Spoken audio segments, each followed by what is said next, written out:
자식이 아니야. 법정 최고형인 사형을 선고한. 난 아니야. Halo seluruh, karena drama ini masih ongoing dan ceritanya ribet, ruwet, bikin das mumet, makanya sengaja dikumpulin episodenya dulu sampai banyak baru bisa dieksekusi. Total part kedua ini sudah dirangkum 6 episode sampai di episode 8. Karena percayalah, nungguin 2 episode tiap minggu dengan cerita yang gantung dan gak jelas itu gak enak seluruh. Yowes, tanpa berlama-lama lagi, mari langsung saja kita meluncur ke alur filmnya.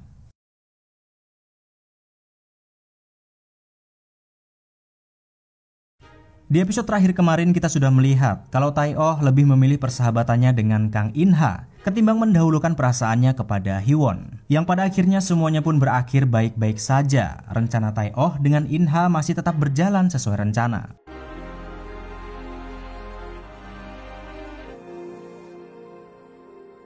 Dan pada episode kali ini kita akan lompat jauh ke 5 tahun kemudian saat Kang Oh Group ternyata berhasil membangun pusat koperasi kemakmuran bersama yang dibuat dari tesis Tae-oh.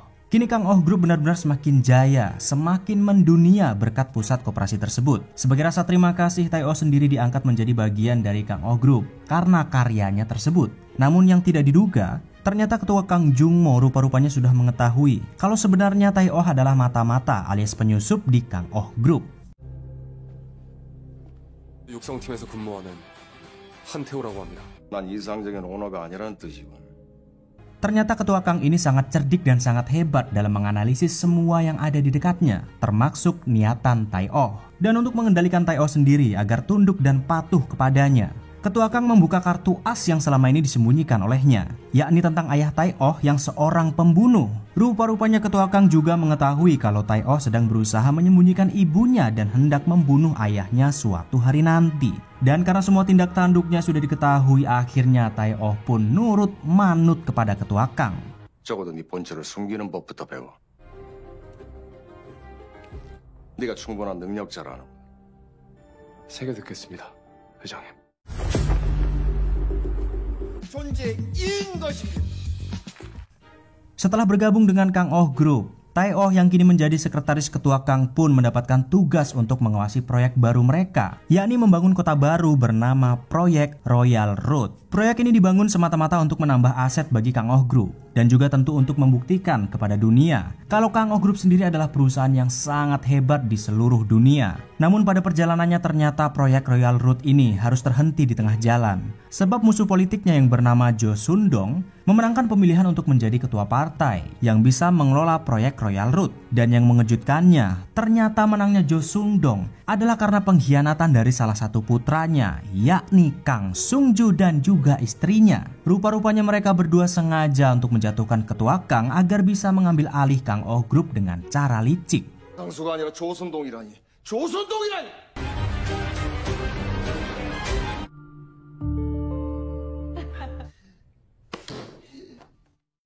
Di sisi lain ternyata walaupun sudah sekian tahun berlalu, Tae-oh yang dahulu menolak cinta Hee-won, nyatanya mereka masih sering berjumpa di sebuah tempat yang hanya merekalah yang mengetahuinya. Padahal Hee-won sendiri saat ini sudah menjalin hubungan dengan In-ha dan bahkan mereka akan menikah. Namun pertemuan mereka sebenarnya hanya sebatas bertukar informasi karena saat ini Hee-won bekerja di perusahaan milik musuh ketua Kang, yakni Jo Sung-dong tadi. Ya walaupun sebenarnya setiap kali mereka bertemu secara diam-diam dan tidak pernah memberitahukannya kepada In-ha.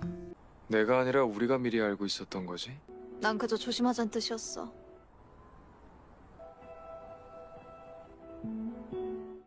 Sementara itu Kang Hyo-ju ternyata selama ini juga masih menyimpan rasa kepada Tae-oh. Walaupun banyak sekali pria yang mendekatinya, bahkan sampai dijodohkan berulang kali dengan ibunya, dia terus saja menolak. Bahkan lebih memilih untuk bunuh diri jika keluarganya tetap memaksakan perjodohan. Sepertinya Kang Hyo-ju benar-benar sudah cinta buta kepada Tae-oh.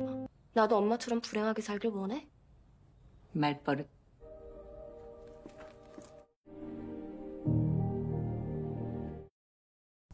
Karena proyek Royal Road Kang Oh Group saat ini sangat terancam, Tae-oh, In-ha, dan juga Hee-won hampir setiap hari berjumpa untuk membuat rencana bagaimana caranya agar mereka bisa membongkar semua pengkhianatan yang dilakukan oleh putra keduanya dan juga istrinya. Untuk mengumpulkan semua bukti-bukti, Tai Oh meminta seorang hacker sekaligus mata-mata dari Korut yang bernama Kim Guan-gil untuk selalu memantau pergerakan Kang Sung-ju. Dan setelah semua bukti-bukti terkumpul, akhirnya Tai Oh pun memberitahukan kalau semua proyeknya yang gagal adalah karena putra dan istrinya sendiri yang telah mengkhianatinya.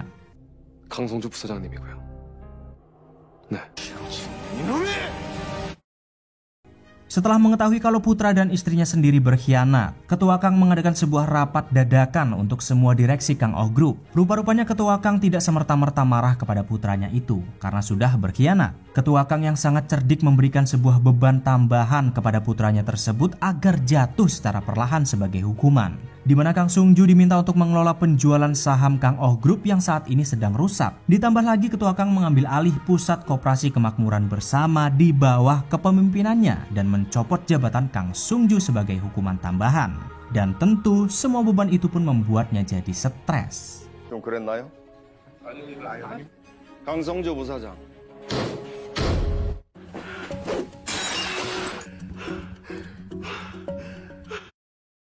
Begitu rencana licik mereka terendus oleh Ketua Kang, ternyata istrinya Jang Gum-suk blak-blakan datang menemuinya dan mengancamnya dengan bukti-bukti yang sudah ia kumpulkan mengenai kejahatan Ketua Kang di masa lalu, yakni tentang cara kotornya membangun Kang Oh Group dan juga semua pencapaiannya saat ini. Tidak menyangka kalau istrinya sendiri ternyata seorang serigala berbulu domba. Mengakibatkan penyakit jantung, Ketua Kang pun tiba-tiba kumat setelah diancam secara langsung oleh wanita yang selama ini dianggap sebagai istri.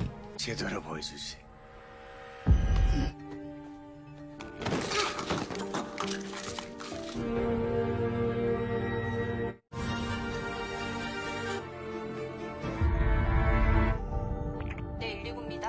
여기. Mendengar kalau Ketua Kang sedang koma dan mungkin nyawanya tidak akan tertolong, In-ha tiba-tiba saja malah marah kepada Tai Oh. Ia marah karena misinya untuk menjadi pewaris belum bisa tercapai, namun Ketua Kang bisa saja tewas kapan saja. Entah apa yang dipikirkan oleh In-ha, padahal sudah dibantu semaksimal mungkin tapi malah nyocot. Kalau tiba-tiba Ketua Kang mati, yo Tai Oh juga nggak tahu. Nyawa kan urusan yang maha kuasa. 무슨 일이 있어서 남이 있고 기다려줘. 네가 한 말에 꼭 책임져야 될 거야. Sementara itu Tai Oh sendiri ternyata tiba-tiba diundang oleh putra pertama Ketua Kang, yakni Kang In-ju. In-ju mengundang Tai Oh tidak lain dan tidak bukan, rupa-rupanya ingin menjadikannya sebagai anak buahnya. Ternyata Kang In-ju tertarik dengan kemampuan Tai Oh yang selama ini bisa mendampingi Ketua Kang dan membuat Kang Oh Group sendiri menjadi semakin besar. Tai Oh pun ditawari sebuah apartemen mewah, gaji yang besar dan sebagainya. Namun Tai Oh dengan gentlenya mengatakan, "Tidak, aku tidak akan berkhianat kepada Ketua Kang apapun yang akan kau tawarkan." Wah, lanang banget. 이 새끼가 돌았나?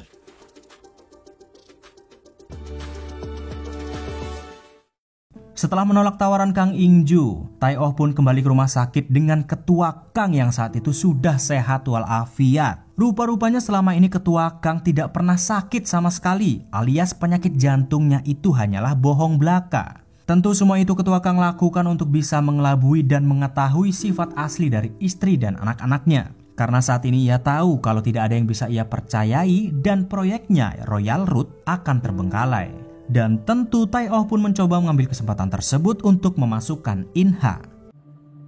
그 아이냐? 강인아. Ya akhirnya setelah sekian tahun lamanya menunggu, kesempatan pun terbuka untuk In-ha bisa masuk ke dalam keluarga Kang Oh Group. Karena istri dan anak-anaknya tidak ada yang bisa dipercaya lagi untuk membangun Royal Road, Tai Oh pun memaksa Ketua Kang untuk memilih In-ha, anak haramnya yang melanjutkan proyek tersebut. Alasannya tentu sederhana, karena semua anak-anaknya serakah, sementara In-ha hanyalah anak haram yang selama ini ingin dianggap. Walaupun agak sedikit ragu, Ketua Kang pun menyetujui ide tersebut dengan berbagai syarat-syaratnya dan memilih In-ha untuk bergabung ke dalam Kang Oh Group. 빠짐없이 체크해서 계약 준비해. 네가 예, 회장님. 강호에 대한 그 어떤 욕심도 안 돼. Beberapa hari kemudian In-ha pun datang mengunjungi Ketua Kang ke rumah sakit memenuhi panggilannya untuk meyakinkan bahwa dirinya bisa berguna di Kang Oh Group. In-ha pun menunjukkan hasil kerjanya kepada Ketua Kang, yakni menjatuhkan Kang Sung-ju, putra keduanya yang berkhianat dengan menghack saham Kang Oh Group dan menjual saham jutaan lembar dengan harga yang sangat murah. Tentu semua itu bisa dilakukan berkat bantuan Mas Hacker, si Kim yang selama ini bekerja pada Tai-Oh. Untuk memperjelas kerjasama mereka, Ketua Kang meminta In-ha untuk tidak basa-basi dan segera mengatakan apa hadiah yang ia inginkan jika berhasil mengelola proyek tersebut. Disinilah In-ha tanpa ragu meminta Ketua Kang untuk mau mengakuinya sebagai anak dan memberitahukan seluruh dunia jika ia adalah putra ketiganya. Dengan perjuangan Tai-Oh yang begitu panjang, akhirnya Ketua Kang pun menyetujui syarat tersebut dan In-ha masuk ke dalam keluarga Kang Oh Group. 이 사실을 모르는 사람이 없게.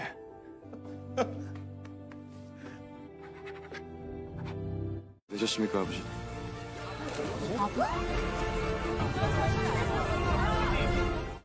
Setelah Kang In-ha diakui sebagai anak dan memberitahukannya kepada seluruh dunia, seluruh keluarga Kang Oh Group sangat frustasi karena si anak haram kini sah menjadi keluarga mereka. Saking stresnya, istri Kang, Jang Gum-suk, sampai-sampai pergi dari rumah dan tinggal di villa. Kang Sung-ju, putra keduanya yang sudah ketahuan berkhianat, lantas dicopot jabatannya dan digantikan oleh Tai-Oh menjadi kepala divisi pusat. Sementara Kang In-ju, si putra pertama, setiap kali frustasi dan mendapatkan masalah, dia malah melampiaskan emosinya dengan menggebuki asistennya. 이게 전략실 실세, 실질적 시장! 왜? 안 됩니다. Karena impian Kang In-ha saat ini sudah hampir tercapai, tanpa ragu ia meminta Hee-won untuk menerima lamarannya dan segera menikah. Yang walaupun hubungan mereka selama ini sepertinya hanya berjalan begitu saja, karena di belakang nyatanya Hee-won dan Tai-Oh masih berhubungan, ia pun dengan terpaksa menerima lamaran tersebut. Bahkan tanpa memikirkan perasaan sahabatnya itu, dengan entengnya In-ha memberitahukan kepada Tai-Oh kalau mereka akan segera menikah.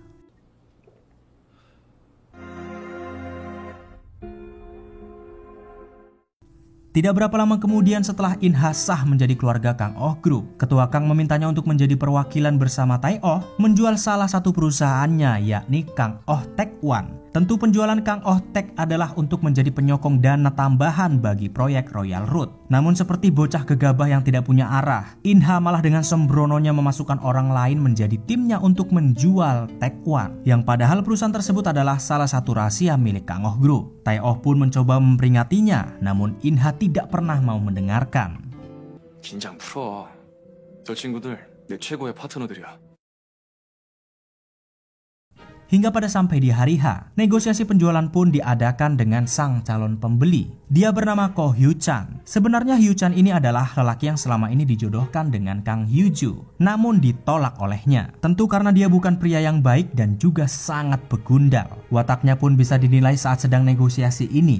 Dia bahkan dengan sombongnya menego habis-habisan Kang Oh Tech dengan harga yang sangat murah, sampai meminta pengurangan harga sebesar 30%. Karena kesepakatan tidak kunjung didapatkan, Tai-Oh pun meminta rehat sejenak sambil memikirkannya kembali. 강호답게 화끈하게 가시죠.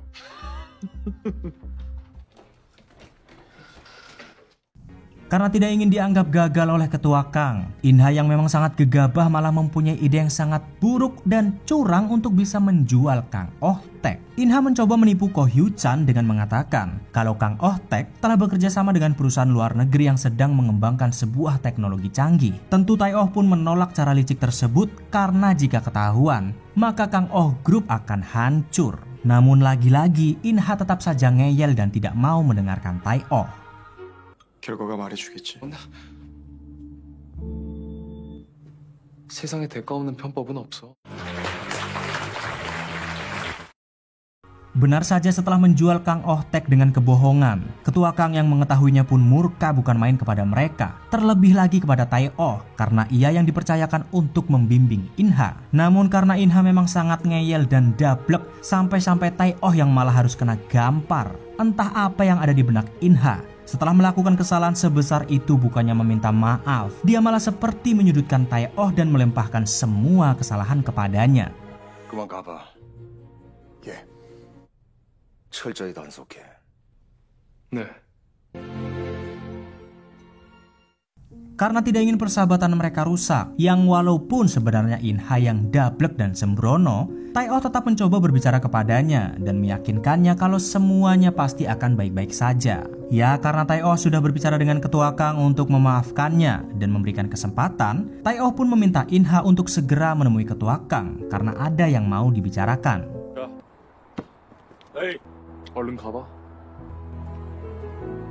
Namun setelah beberapa menit In-ha pergi tanpa disadari oleh Tai-oh, dari kejauhan ada seseorang yang sangat mencurigakan, sepertinya sedang mengintainya. Dan benar saja, ketika Tai-oh sedang lengah, tiba-tiba orang tersebut pun menggebuk kepala Tai-oh seperti hendak membunuhnya.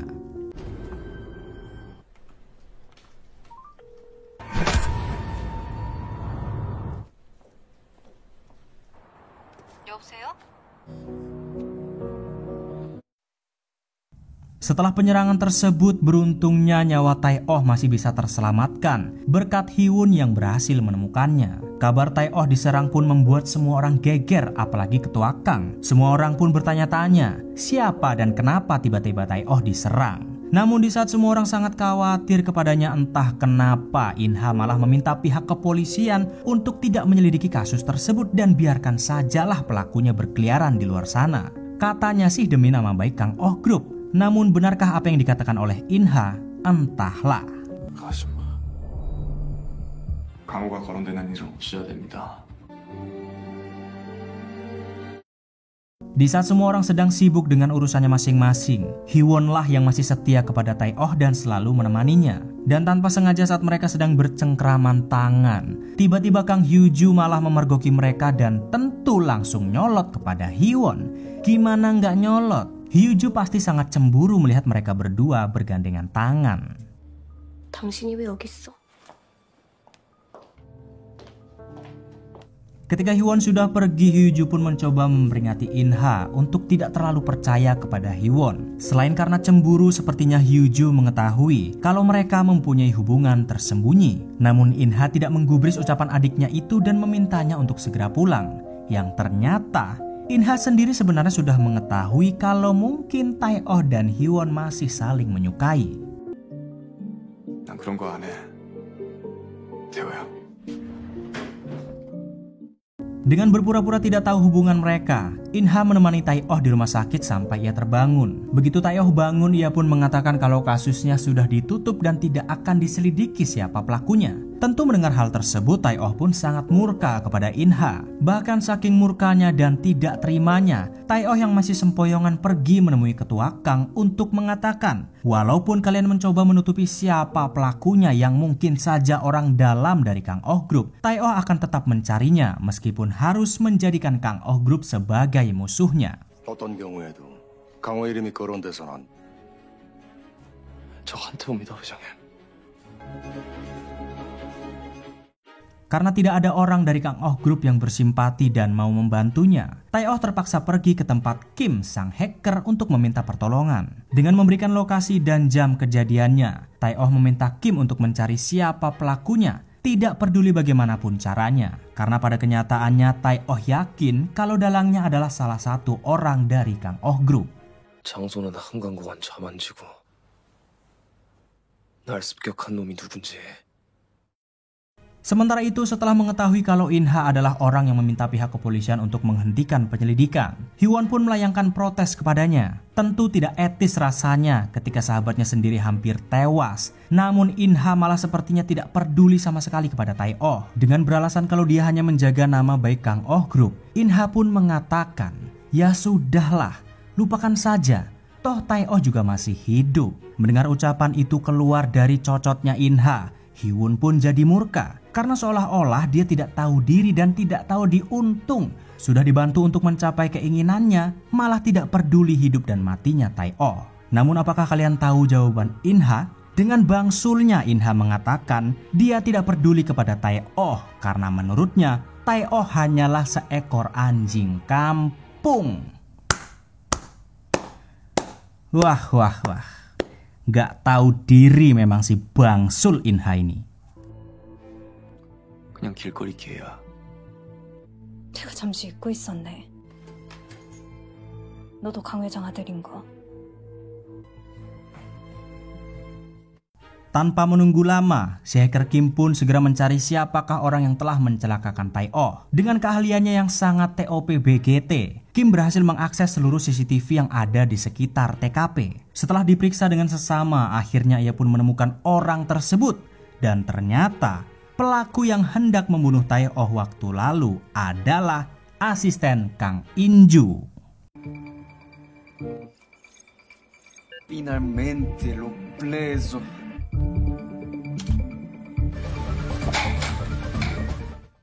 Setelah mengetahui sang pelaku, Tai-Oh pun pergi untuk mencarinya di sebuah klub. Klub malam ini adalah milik Kang In-ju dan pada hari itu mereka sedang mengadakan pesta. Dengan amarah yang sudah sangat menggebu-gebu, Tai-Oh pun berhasil menemukannya dan langsung to the point. Siapakah orang yang telah menyuruhnya? Walaupun awalnya ia tidak mau mengaku, tapi akhirnya sang ajudan mengakui kalau Kang In-ju sendirilah yang telah memerintahkannya. Entah apa motif dari penyerangan tersebut, tapi Tai-Oh menerimanya sebagai sebuah peringatan dan mengatakan kalau dia suatu saat akan membalas semua perbuatan Kang In-ju. 강인주한테 가서 전해. 난 받은 만큼 꼭 갚는 사람이라고. Karena mungkin mengetahui penyerangan terhadap dirinya akan terus berlanjut, Tai-Oh bertemu dengan Hee-won untuk menyatakan perasaannya yang selama ini dia pendam. Ya, karena mengetahui mungkin saja ia akan mati suatu saat nanti, Tai-Oh pun ingin agar Hee-won mengetahui bahwa selama ini dia selalu mencintainya. Mendengar langsung ucapan itu keluar dari bibir Tai-Oh, Hee-won agak sedikit ragu untuk menerima cintanya yang mungkin sudah terlambat. Karena beberapa hari yang lalu, ternyata ia dan juga In-ha sudah berkunjung ke keluarga Kang untuk meminta restu segera menikah. Namun karena cinta itu buta alias picek, Hee-won yang juga masih mencintai Tai-Oh pun akhirnya 이제 됐니? 미안하다.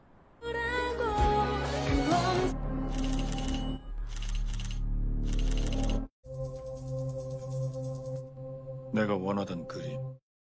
Tidak berselang lama akhirnya Hee-won dan juga In-ha menikah dan dihadiri oleh semua orang termasuk Tai-Oh. Pernikahan itu berlangsung sangat meriah dan mewah. Walaupun ada beberapa anggota keluarga Kang yang tidak setuju pernikahan tersebut, yakni Hyu-ju. Namun pernikahan yang sangat mewah dan meriah itu tiba-tiba harus membawa kabar buruk. Dimana ketika pernikahan tersebut baru saja usai, tiba-tiba Kang In-ju meminta Hee-won untuk berbicara empat mata. Yang ternyata Kang In-ju sendiri tahu kalau dirinya telah menjalin hubungan gelap bersama Tai-Oh. 한 장 더 줄까?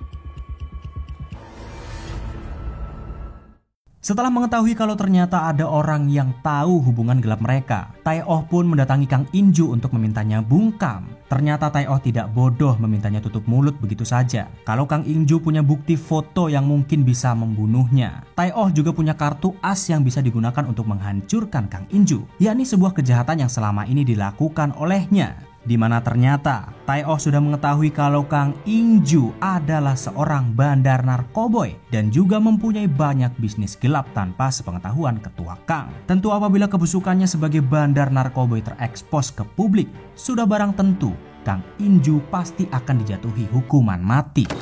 야, 진짜! Namun walaupun mereka berdua sama-sama terancam, nyatanya Tai-Oh yang selama ini tidak pernah kalah dan gentar menghadapi apapun, kartu as itu nyatanya tidak cukup untuk membuatnya tenang. Tai-Oh yang tidak menduga kalau hubungan gelapnya dengan Hee-won ternyata ada yang mengetahuinya. Seketika nyalinya langsung ciut di hadapan Kang In-ju. Ya, akhirnya tanpa bisa berbuat apa-apa lagi. Demi menjaga rahasianya dengan Hee-won, Tai-Oh pun terpaksa harus mau menjadi hewan peliharaan Kang In-ju dan menuruti semua perintahnya. Hingga pada puncaknya Tai-Oh dipaksa untuk mau ikut minum-minum bersamanya dan juga mengkonsumsi narkoboy bersama Kang In-ju. Sampai ketika mereka semua sudah sempoyongan di pagi harinya.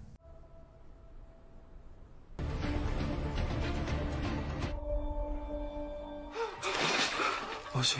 Ya, entah apa yang sebenarnya terjadi. Ketika terbangun, Tai-Oh sudah mendapati Kang In-ju dan satu wanita penghibur tewas bersamanya. Dan lebih mengejutkannya lagi, Tai-Oh selamat dengan banyak sekali berlumuran darah, juga pisau yang ada di tangannya. Entah apakah saat sedang sempoyongan tadi malam tanpa sengaja Tai-Oh membunuh Kang In-ju atau tidak. Yang jelas, nyatanya memang pisau itu ada di tangan Tai-Oh.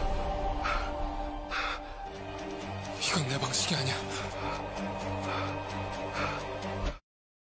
Keesokan harinya berita tentang tewasnya Kang In-ju di tangan Tai-oh pun tersebar begitu cepatnya ke seluruh penjuru Korea. Keluarga Kang yang mengetahui fakta tersebut pun tentu terpukul bukan main. Tai-oh lantas diperiksa di kantor kepolisian untuk menjelaskan apa yang sebenarnya terjadi pada malam itu. Namun tuduhan yang dilayangkan kepadanya benar-benar sangat di luar kendali, di mana Tai-oh diduga membunuh Kang In-ju karena balas dendam dan ketahuan telah menggelapkan dana perusahaan Kang Oh Group sebesar ratusan juta won. Saat dimintai keterangan, Tai-oh pun bingung harus berkata apa, karena dia bahkan tidak ingat sama sekali dan bahkan tidak merasa telah membunuh Kang In-ju. 그럼 기억을 좀 해내. 제가 저지른 일 맞습니까? 이거 보세요, 안태호 씨. 자, 그러면 다시 시작을 해볼까요? Mengetahui kalau tuduhan terhadap Tai-oh tidak benar, Hee-won bertanya kepada In-ha kenapa dia sampai melakukan hal tersebut. Karena ternyata berita penggelapan dana itu In-ha lah yang membuatnya. Entah sekurang ajar apa In-ha ini dan sebangsul apa dia. Padahal Tai-oh sudah mati-matian memperjuangkan keinginannya sampai akhirnya ia bisa diakui menjadi keluarga Kang Oh Group. Namun setelah tujuannya tercapai, kini ia malah mencampakkan Tai-oh dan membuangnya. 그런 나보고 지금 한태호 편에 서라는 거야? 다른 방법을 택했어야지. 더 이상 나 화나게 하지 마. 너 내가 아는 강이나 맞아? Beberapa hari kemudian sidang untuk Tai-oh pun diadakan. Hakim memanggil saksi yakni si ajudan Kang In-ju untuk memberikan kesaksiannya. Panjang lebar si ajudan memberikan kesaksian, Tai-oh tidak bisa membantahnya karena memang sebelum kejadian tersebut Tai-oh bersama Kang In-ju hingga malam. Dan setelah Tai-oh benar-benar tidak bisa mengelak akan semua tuduhan tersebut, Kang In-ha yang sangat tidak tahu diri bukannya datang untuk membantu Tai-oh, ia malah dengan angkuhnya mengunjungi Tai-oh dan mengatakan kalau hubungan mereka sudah selesai sampai di sini. 네가 모든 걸 다 망쳤어. 내가 준비한 이별사 여기까지. 글쎄. Sementara itu ketua Kang yang tidak menyangka akan kejadian ini meminta pengacaranya untuk menyelidiki siapa sebenarnya yang telah membunuh Kang In-ju. Karena rupa-rupanya ketua Kang sendiri tidak yakin apakah memang Tai-oh pelakunya. Sebab ada satu orang lagi yang harus dicurigai, yakni si ajudan Kang In-ju. Ketua Kang mencurigainya karena tahu kalau waktu lalu sang ajudan pernah diutus oleh Kang In-ju untuk membunuh Tai-oh. Bahkan mungkin si ajudan punya dendam pribadi kepada putranya tersebut karena ia selalu saja dihajar, disiksa saat Kang In-ju sedang punya masalah. 하나도 빠짐없이 전부 다 알아내. 열쇠 모기 중이야.